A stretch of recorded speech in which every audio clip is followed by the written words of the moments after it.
हरियाणा में विधानसभा चुनाव का ऐलान हो चुका है। इसके साथ ही प्रदेश में राजनीतिक गहमागहमी बढ़ चली है। आज हमारे साथ हैं वहां के सियासत के सिरमौर कहे जाने वाले नेता प्रतिपक्ष भूपेंद्र सिंह हुड्डा। क्या मैं उस सीएम से बात कर रहा हूं कि जो हरियाणा में आने वाला चुनाव है उसके बाद मुख्यमंत्री बनने जा रहे हैं? सर देखिए, ये बात आप ठीक कह रहे हैं। आने वाले चुनाव में कांग्रेस की सरकार बनने जा रही है। तो क्या हम उस शख्स से, पूर्व सीएम से बात कर रहे हैं सर कि जो हरियाणा का अगला मुख्यमंत्री बनने जा रहा है? मैं बताया, पूर्व सीएम से तो बात कर रहे हैं, नहीं, अगला जो है कांग्रेस की सरकार बनने जा रही है, ये कह सकता हूँ मैं। कि सीएम तो विधायक लोग बनाएंगे, जनता बनाती है, फिर विधायक चुनती है, विधायकों से राय ली जाती है और हाईकमांड फैसला करती है। लेकिन हर जगह चर्चा तो आप ही की है। हरियाणा में हर जगह आपके घर के बाहर अगर भीड़ देखें, लोगों की बातचीत से अगर निकले, परसेप्शन होती है ये, लेकिन ये जो है कांग्रेस की एक पद्धति है, उसके हिसाब से होता है। आपको ऐसा क्यों लग रहा है सर कि हरियाणा में कांग्रेस की सरकार बनने जा रही है? लोगों का रुझान देखते हैं। जैसे लोकसभा का चुनाव आया, लोकसभा के चुनाव में जो लोगों ने संकेत दिए हैं साफ तौर पे कि 36 बिरादरी मन बना चुकी है कि आने वाली सरकार कांग्रेस पार्टी की होगी। 2019 में हमारी एक भी सीट नहीं थी, अब के 5 सीट हुई। और वोट शेयर जो है, इंडिया अलायंस का वोट शेयर हरियाणा का हाईएस्ट है, 47.62, 47.62। हमारे के बाद तमिलनाडु का है, उसके बाद कर्नाटक का है, और 10 पार्लियामेंट्री कॉन्स्टिट्यूएंसी हैं हमारी। 10 की 10 में बीजेपी का वोट शेयर कम हुआ है, कांग्रेस का वोट शेयर बढ़ा है। 90 असेंबली कॉन्स्टिट्यूएंसी हैं, 90 की 90 में कांग्रेस का वोट शेयर बढ़ा है और बीजेपी का घटा है। पिछली बार जैसे 2019 में जब चुनाव हुए लोकसभा के, कांग्रेस ने कुल 10 असेंबली सेगमेंट में लीड किया था लोकसभा में जी। अब क्या आप देख रहे हैं, आपका मेजोरिटी में लीड किया है। लेकिन लीड किया है कि लोकसभा चुनाव की बात करें तो 10 सीटों में से 5 कांग्रेस को मिला और 5 बीजेपी को मिला सर। तो ये 3 महीनों में इतना ऐसा क्या हो गया कि आप इतना कॉन्फिडेंट है सर? अब देखो ना, 5 सीट कांग्रेस को मिली, जो बाकी सीटें हैं हम बहुत कम मार्जिन से हारे हैं। जैसे भिवानी है, कुरुक्षेत्र है, थोड़े मार्जिन से हारे हैं। तो आप खुद अंदाज़ा लगा सकते हैं। ऐसी अगर 5 वजह की बात करें, रीजन की बात करें, तो क्या लगता है कि जो आपके पक्ष में है, कांग्रेस के पक्ष में लहर की बात करें या पूरा माहौल की बात करें, अगर 5 रीजन आप बता सकें? देखिए, नंबर 1 तो रीज़न ये है कि जो 10 साल कांग्रेस की सरकार रही 2014 में, उसकी उपलब्धियां और इस सरकार की विफलताएं। 5 साल बीजेपी की रही और 5 साल के करीब ये गठबंधन रही। 2014 में जब हमने सरकार छोड़ा तो मेरे आंकड़े नहीं, ये प्लानिंग कमीशन के और आप अधिकृत आंकड़े हैं, हरियाणा प्रति व्यक्ति आय में, प्रति व्यक्ति निवेश में, कानून व्यवस्था में, नौकरी देने में, खेल और खिलाड़ियों में नंबर 1 प्रदेश था पूरे देश में।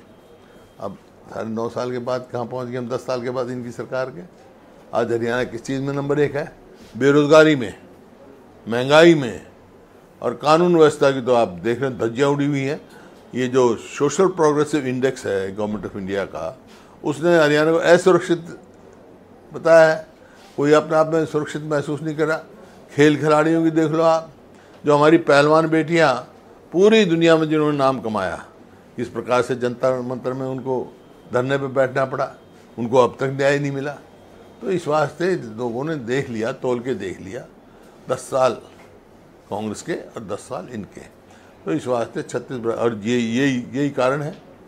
5 साल तक हम लोगों में रहे, विपक्ष की जिम्मेवारी दी 19 में लोगों ने, हमने बखूबी निभाई और आवाज़ उठाई लोगों की, और लोगों के साथ खड़े रहे। तो हर वर्ग इनसे विमुख हो चुका है, चाहे वो किसान है, चाहे मजदूर है, चाहे व्यापारी है, चाहे कर्मचारी है, चाहे शहरी है, चाहे ग्रामीण है। लेकिन ये दावा तो करते हैं कि सारे समाज के लोगों को लेके चल रहे हैं और विकास की गंगा बह रही है, हरियाणा तरक्की कर रहा है। हाँ, ये तो और क्या कहें, वो लेकिन ये आंकड़े तो मैं नहीं बता रहा, आंकड़े तो प्लानिंग कमीशन से पूछ लो। बेरोजगारी 3 गुना बढ़ गई। इन्होंने ही कहा था ना 2022 में हम किसान की आमदनी डबल कर देंगे, आमदनी तो डबल नहीं हुई। हाँ, लागत बढ़ गई कई गुना। देख लो आप, 2014 में डीजल का क्या भाव था, खाद का क्या भाव था, कीटनाशक दवाई का क्या भाव था, क्योंकि हरियाणा में ना खाद पर कोई टैक्स था, ना कीटनाशक दवाई पर कोई टैक्स था, और वैट जो है डीजल पर 9% के करीब था, अब 17% से ऊपर इन्हें कर रखा है। तो हर तरह से किसान, हर वर्ग को जो है ना वो समस्या हुई। बात कहा इन्होंने 10 साल में जो युवाओं के भविष्य के साथ खिलवाड़ की है ना सरकार ने, एक बना रखा है कौशल रोजगार निगम। उसका क्या काम है? ठेके पे नौकरियां देना। अरे हमने तो ठेकेदारी बंद करी थी, ये सरकार खुद ठेकेदार बन गई। ना तो पक्की नौकरी है, ना उनकी पेंशन है, तनख्वाह भी उनकी क्वालिफिकेशन के बराबर नहीं है जो दे। और उसका नतीजा ये हुआ कि 2 लाख पक्की नौकरियां आज खाली पड़ी हैं हरियाणा सरकार में। किसी वर्ग को देख लो आप, हमने 100-100 गज के प्लॉट की हमारी नीति बनाई, 4 लाख प्लॉट हमने आवंटित किए, 3 लाख प्लॉट जो है चिन्हित कर दिए थे, इन्होंने आते ही स्कीम बंद कर दी। बच्चों की जो स्कॉलरशिप थी उसमें वो हो गया एक के बाद एक घोटाला। कभी रजिस्ट्री का भ्रष्टाचार में तो सब सीमाएं पार गए, कभी रजिस्ट्री का घोटाला, कभी धान का घोटाला, कभी पेपर लीक का घोटाला, घोटाले पे घोटाला, और कभी घोटाला होता है शोर मचाते, एसआईटी बन जाती है, एसआईटी की रिपोर्ट कभी नहीं आती। लेकिन वो आप पर आरोप लगाते हैं कि आपका जो सरकार, आप लोग जो है जातिवादी हैं, भ्रष्टाचार का आरोप लगाते हैं बीजेपी वाले। मैं कह रहा हूँ भ्रष्टाचार लगाओ ना, ये लगाए तो कोई एक भी आरोप। ये तो इनकी एसआईटी बनी हुई है, इन्हें तो नौकरियां ऐसे बेची हैं जैसे परचून की दुकान में परचून बिकता है, ये सबको मालूम है। ठेके की नौकरियां बेची इन्होंने। और ये जो मैं बताऊँ एक के बाद कितने ही घोटाले गिरा सकता हूँ, एक के बाद एक घोटाला खुद इन्होंने देखा, स्वयं स्वीकार किए। ये तो एसआईटी बिठाई है लेकिन उनकी रिपोर्ट नहीं आई। जातिवादी होने का भी आरोप आप लगाते हैं, जातिवादी होने का आरोप भी लगाते हैं आप पर। देखिए वो तो उनका काम है। जो मैं, जहाँ तक कांग्रेस का सवाल है, आपको पता है कांग्रेस की ना जात पर ना हाथ पर मोहर लगे, ना जात पर ना पात पर मोहर लगेगी हाथ पे। कांग्रेस की सीधी है। जब भी तो 36 बरादरी मन बना चुकी है। ये काम इनका, समाज को फाड़ने की कोशिश करते हैं, कभी धर्म के नाम पे, कभी जात के नाम पे। वो फट रहे हैं, लोग समझ चाहिए इस बात को, और यही नतीजा, इसी वास्ते लोकसभा में नतीजा। अच्छा उद्धव साहब, क्या कांग्रेस में सब ठीक है? गुटबाजी की बातें भी बहुत कुछ हो रहा है। नहीं, कांग्रेस में कोई गुटबाजी नहीं, कांग्रेस में कोई गुटबाजी नहीं। देखिए, प्रजातांत्रिक हमारा संगठन है, सोच के मतभेद हो सकते हैं, मनभेद नहीं है। पार्टी जो फैसला करती है उसके बाद सब एक होकर लड़ाई। कहा यह भी जा रहा है कि कांग्रेस को कांग्रेस ही हरा सकती है, बीजेपी नहीं हरा सकती है कांग्रेस के। ये इस तरह की बातें निकल ये आप लोगों की कहानियां हैं, आप करते हैं कहानी। कांग्रेस एक है, मजबूत है, और नतीजा देख लिया आपने। कहने की बात नहीं, कहाँ से हम 20% का वोट का शेयर 1924 में जंप हुआ है। शायद हिंदुस्तान में किसी और पार्टी का किसी स्टेट में नहीं हुआ होगा जितना हमारा 20% शेयर बड़ा है, वोट शेयर। तो आप खुद अंदाजा लगा सकते हैं। इनका गिरा, बीजेपी का वोट शेयर 12% गिरा है, कांग्रेस का 20% के करीब बड़ा है। हरियाणा में सीट है 90। आपके खुद की जो मेरी जानकारी मिली कि 2500 से ज़्यादा लोगों ने आवेदन किया है। हाँ? और पता नहीं कितने लोग लाइन में हैं। आपके घर के बाहर जो है यहाँ पर हजारों लोग लाइन में हैं। तो कैसे सबको प्रत्यक्ष को प्रमाण की जरूरत नहीं होती। यही एक पैमाने होते हैं कि हवा किस ओर चल रही है। साफ हवा दिख रही है, हरियाणा में कांग्रेस आ रही है, बीजेपी जा रही है। लेकिन जिन लोगों को टिकट नहीं मिलेगा वो नाराज भी हो सकते हैं, कई सारे लोग खड़े भी हो सकते हैं अलग चुनाव में अगर नहीं मिलेगा उनको कुछ। कैसे देखिए मैं कैसे कह सकता हूँ, ये कुछ नाराज भी होंगे, लेकिन लोगों के सामने किसी की नहीं चलती, लोग मन बना चुके हैं। बीजेपी जो है चुनाव की तारीख बदलवाना चाहती है, मंगलवार को संभवतः चुनाव आयोग इस पर विचार कर रहा है। इस पर आपका क्या रुख है सर? लेकिन मैं तो पहले कहा कि भाई इन्होंने क्या वो छुट्टियां हैं, हालांकि मैं इन बात से सहमत नहीं हूँ, लेकिन 9 दिन हो गए डिक्लेयर करे हुए। 9 दिन तिथि डिक्लेयर कर दी, आचार संहिता लग गई, सारी पार्टियां तैयारी कर रही हैं। अब क्या हो 36 का? हाँ, अगर छुट्टियों का इतना हुआ है तो प्रीपोन करा दें, आगे बढ़ाने का क्या बात, प्रीपोन करा दें, 7 दिन पहले करा लें, 4 दिन पहले करा लें, छुट्टियां शुरू होने से पहले करा लें, कोई बात नहीं, मेरे को एतराज़ नहीं।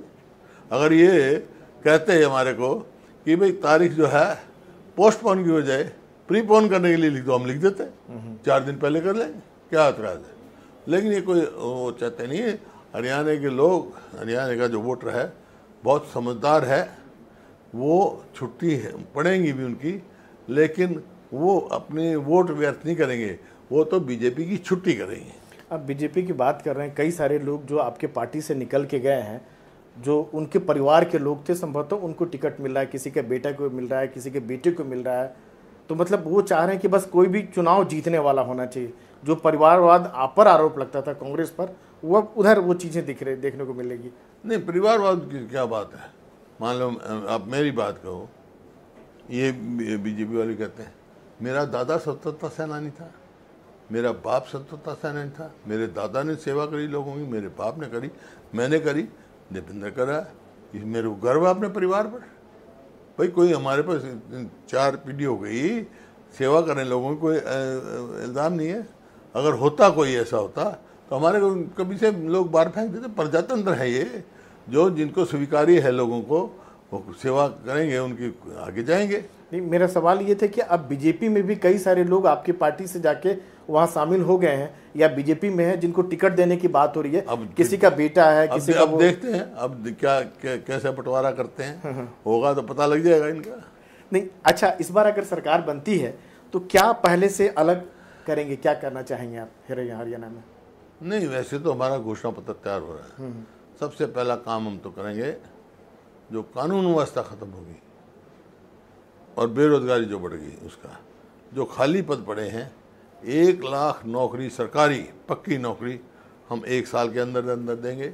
और जो कौशल रोजगार नौकरी में लगा रखे हैं उनके लिए भी नीति बना के रेगुलर नौकरी देंगे। इस तरह युवाओं की खिलवाड़ के भविष्य के साथ खिलवाड़ नहीं किया जाएगा। दूसरा, कानून व्यवस्था जो चरमरा गई है एकदम, आप देख रहे हैं रोज़ फिरौतियाँ मांगी जा रही हैं, रोज़ कत्ल हो रहे हैं। आपने आज भी अखबार में पढ़ा होगा, रोज़ ही पढ़ते हैं हम हरियाणा में क्या परिस्थिति है। ये पहले भी ऐसा ही था, 2005 में ऐसा ही था। कांग्रेस की सरकार बनी, मेरे को मौका मिला, मैंने बनते ही कह दिया था, बदमाशों या तो बदमाशी छोड़ दो या हरियाणा छोड़ दो। और 10 साल तक हरियाणा ने विकास किया शांति प्रिय ढंग से, कोई ऐसी घटना नहीं घटी। और यही कारण हुआ कि हर चीज़ में हम बहुत आगे गए। इस बार जो है हरियाणा में आम आदमी पार्टी भी चुनाव लड़ रही है। दिल्ली में आप लोग लोकसभा के दौरान साथ लड़े थे, तो क्या हरियाणा में वोटों का बंटवारा का डर तो नहीं है? देखिए, जो गठबंधन की बात कर रहे हैं आप, अलायंस की बात कर रहे हैं, इंडिया अलायंस की, वो राष्ट्रीय स्तर पे, प्रादेशिक समाज स्तर पे अभी कोई चर्चा नहीं हुई है। नहीं, वो अगर यहाँ लड़ेंगे, जैसे नहीं लड़ेंगे, जब कांग्रेस खुद में सक्षम है लड़ने में, कोई असर नहीं पड़ेगा वोट, वो लड़ेंगे। लेकिन अभी प्रादेशिक समाज पे लेवल पे कोई वोट का बंटवारा वगैरह ऐसा कुछ वो नहीं हुआ, अभी कोई चर्चा ही नहीं हुई। नहीं, चर्चा तो खैर, लेकिन क्या वोट का बंटवारा हो सकता है? वो अगर वोट का बंटवारा होगा, किसका नुकसान करेगा तो समय बताएगा। लेकिन जो लोकसभा का चुनाव हुआ है वो आपने खुद देखा है। जहाँ तक हरियाणा का सवाल है, मैं कह सकता हूँ, मेरा तजुर्बा है, मुकाबला कांग्रेस और बीजेपी में वोट काटों के लिए, वोट देने के लिए लोग तैयार नहीं है। आपने देख लिया, 1% जो ये बात कर रहे हैं, इनकी 1% वोट नहीं है, तो क्या होगा? तो लोग अपनी वोट खराब नहीं करेंगे। मैंने कहा जैसे मुकाबला सीधा कांग्रेस और बीजेपी में। इधर दुष्यंत चौटाला भी संकेत दे रहे हैं कि अगर बीजेपी के साथ वो नहीं जाएंगे और अगर लेकिन इंडिया गठबंधन में अगर कुछ सम्मानजनक मिलता है तो शायद सहयोग कर सकते हैं या साथ आ सकते हैं। कांग्रेस खुद में सक्षम है। मैंने कहा ना, कोई प्रादेशिक समाचार में स्तर पर किसी से हमारी चर्चा नहीं हुई इस बात। एक अंतिम सवाल कि कई सारे लोग आपके छोड़ के गए हैं कांग्रेस पार्टी से, चुनाव में इसका कुछ असर देखते हैं? कुछ असर होगा? देखिए, और कितने आए हैं ये तो नहीं पता हमें, कितने आए हैं। पिछले 3 साल में 42 तो पूर्व MLA, MP, sitting MP Congress में ज्वाइन करके उसकी चर्चा नहीं करे आप, 2 आदमी चले गए तो उनकी चर्चा करें आप। कुछ खास असर नहीं पड़ेगा। बता रहा हूँ 42 आए भी तो है हमारे, लेकिन लोग मन बना चुके हैं भाई। हुड्डा साहब, आप जमीन से जुड़े हुए नेता हैं, एक ये सवाल का जवाब दीजिए। 90 में से आपका असेसमेंट क्या कहता है, अनुमान क्या कहता है, कितनी सीटें कांग्रेस को मिलेगी? देखिए, मैं नंबर की कभी बात नहीं करता, लेकिन ये कह सकता हूँ कि भारी बहुमत से कांग्रेस की सरकार बनेगी। भारी बहुमत से बनेगी। चलिए सर, एनडीटीवी से बातचीत करने के लिए आपका बहुत बहुत धन्यवाद sir. Thank you sir. Thank you. शुक्रिया sir. Thank you sir. Thank you.